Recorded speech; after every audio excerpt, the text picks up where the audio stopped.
Siang tadi, penduduk yang kecewa dengan tindakan itu berhimpun untuk membantah ketidakadilan itu. Hampir 300 keluarga terdiri daripada pekerja ladang telah menghuni ladang Batu Kawan sejak 5 generasi lalu.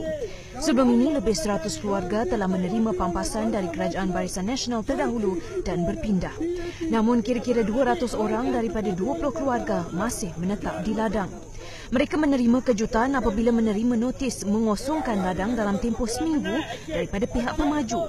Dokumen yang difailkan di mahkamah menunjukkan kerajaan negeri telah menjual tanah merangkumi kuil, kuartus ladang dan kubur pada tahun 2011 tanpa sebarang rundingan dengan penduduk. Wakil penduduk berkata mereka cuba bertemu dengan Ketua Menteri Lim Guan Eng sejak 5 tahun lalu untuk berunding, namun gagal. Lim Guan Eng telah tanda tangani jual tanah kuil, jual tanah kediaman penduduk bekerja serta di kawasan ini.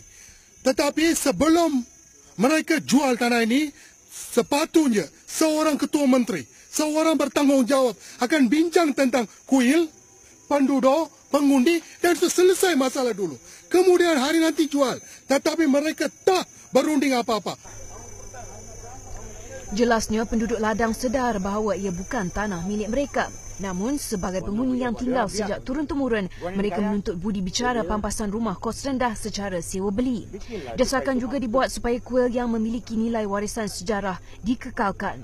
Jawatan kuasa bertindak turut memfailkan kes di mahkamah bagi menyekat syarikat pemaju daripada mengusir penduduk. Hancur!